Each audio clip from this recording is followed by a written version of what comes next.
My name is Angelina Rodriguez, and I'm reading the Bible out loud to you in a way that's easier to understand. We are on chapter 37 of the book of Genesis. Please bear with me. My daughter has earbuds in while she's doing the dishes, and it couldn't be more loud. But I have to do this now or never. Jacob lived in the land where his father had stayed, the land of Canaan. This is the account of Jacob's family line. Joseph, a young man of 17, was tending two flocks with his brothers, the sons of Bilhah and the sons of Zilpah, his father's wives, and he brought their father a bad report about them. Now Israel loved Joseph more than any of his other sons, because he had been born to him in his old age, and he made an ornate robe for him. When his brothers saw that his father loved him more than any of them, they hated him and could not speak a kind word to him. Joseph had a dream, and when he told it to his brothers, they hated him all the more. He said to them, "Listen to this dream I had. We were binding sheaves of grain out in the field when suddenly my sheaf rose and stood upright, while your sheaves gathered around mine and bowed down to it." His brother said to him, "Do you intend to reign over us? Will you actually rule us?" And they hated him all the more because of his dream and what he had said. Then he had another dream, and he told it to his brothers. "Listen," he said, "I had another dream, and this time the sun and the moon and 11 stars were bowing down to me." When he told his father as well as his brothers, his father rebuked him and said, "What is this dream you had? Will your mother and I and your brothers actually come and bow down on the ground before you?" His brothers were jealous of him, but his father kept the matter in mind.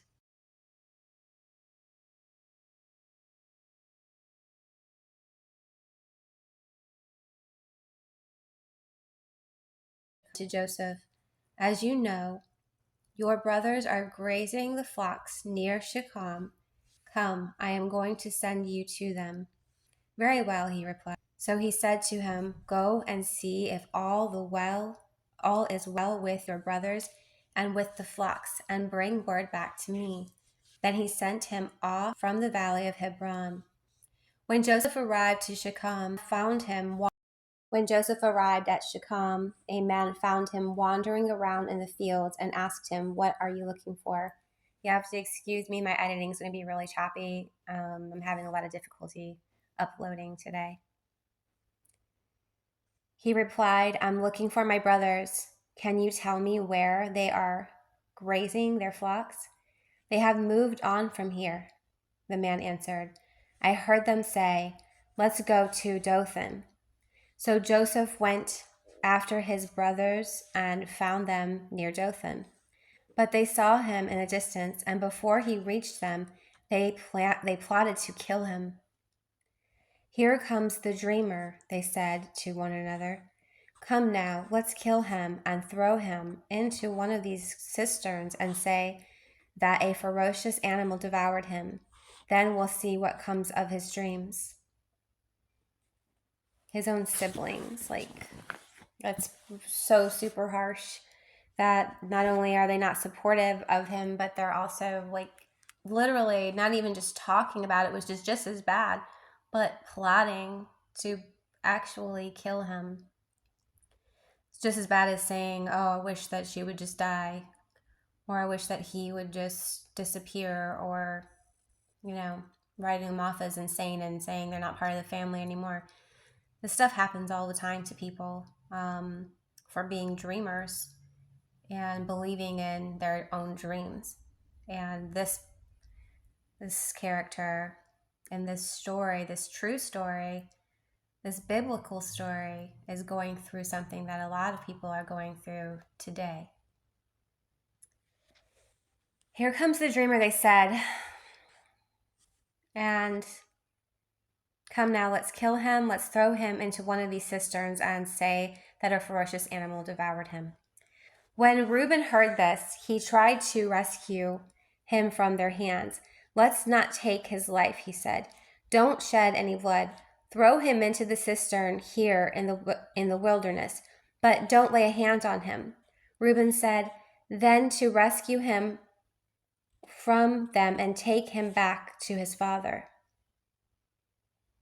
Reuben said this to rescue him from them and take him back to his father. So he's trying to de-escalate the situation and then also making a plan to swoop in and save him.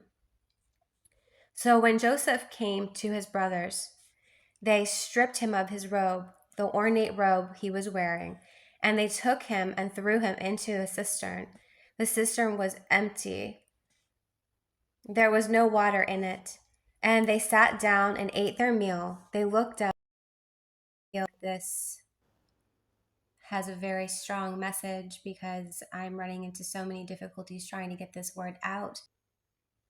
I believe that this passage speaks so strongly on pride in oneself, and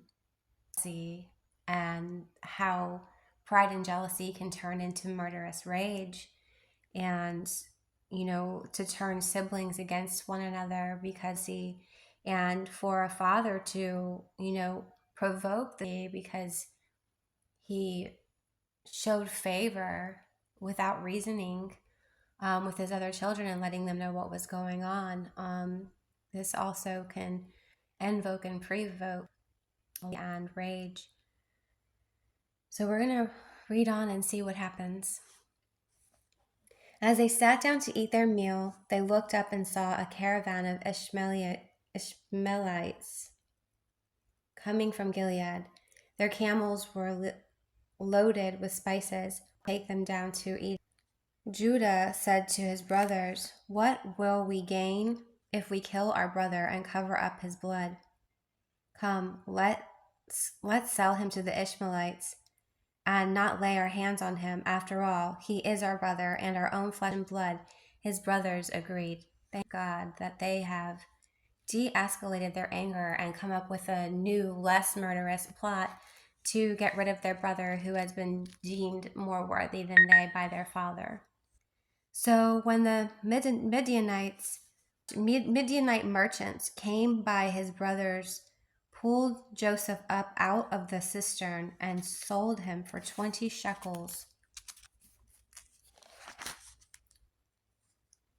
of silver to the Ishmaelites, who took him to Egypt. When Reuben returned to the cistern, he saw that Joseph was not there. He tore his clothes. He went back to his brothers and said, the boy isn't there. Where can I turn now? Then they got Joseph's robe, slaughtered a goat, and dipped the robe in the blood. They took the ornate robe back to their father and said, we found this. Examine it to see whether it is your son's robe. He recognized it and said, it's my son's robe. Some ferocious animal has destroyed him. Joseph has surely been torn to pieces. Then Jacob tore his clothes, put on sackcloth, and mourned for his son many days. All his sons and daughters came to comfort him, but he refused to be comforted. No, he said, I will continue to mourn until